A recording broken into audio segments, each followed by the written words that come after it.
Binabaan ang water pressure sa Metro Manila at mga karatig probinsya na sineserbisyuhan ng Angat Dam para makatipid sa konsumo ng tubig. Dahil dito, mabenta na naman ang mga drum at timba na pang-imbak ng tubig. Yan ang pampagising na balita ni Ivan Tarinque. Sabi nga sa commercial, kapag ligo lang, kulang. Paano yan? Ang init, di lalo na.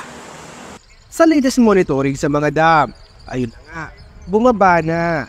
Nasa 198.15 meters ang level ng tubig sa Angat Dam ngayon. Bumaba mula sa 198.4 meters kahapon. No need to panic pa naman dahil malayo pa sa critical level nitong 180 meters. Yun nga lang, ramdam na ang mahinang water pressure sa Metro Manila, Rizal at Cavite tuwing 10 PM hanggang 4 AM para matipid ang supply ng tubig. Pero teka, may paglalagyan na ba kayo niyan? Kung wala pa, huwag na raw sanang hintayin pang tumaas ang demand sa mga susunod na araw o linggo. Depende sa water supply. Halos, kung 100 o 200 itataas niyan, pero sigurado pag wala nang makuhanan. Sa ngayon, makakabili ka ng 20 liters na container mula 150 hanggang 180 pesos. Sa 30 liters naman, naglalaro sa 250 ang kada isang container. Pagdating naman sa pangmalakiang container, makakabili ka ng 170 liters mula 1,000 pesos hanggang 1,100.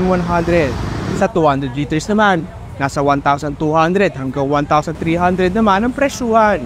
Ay kung magkakaubusan noon ng hihina naman ng tubig, nalaki o talaga ang binta. Sa ganitong panahon daw na nakakaranas ang mga tao ng paghina ng tubig, mas okay na daw na may ready ng tubig na nakaimbak. Multi-purpose din naman daw kasi itong mga drum at timba. Ibakan mo ng tubig pagka tag-init, pagka tag-ulan, lagyan mo ng damit para ligtas sa baha, ganon. Sa tindi ng init, tayo'y magtipid ng tubig hanggang kaya pa. Baka kasi biglang magkaubusan at ang ating fresh face, maging haggard na. Mobile Journal Ivan Tarinque po hatid ang mukha ng balita.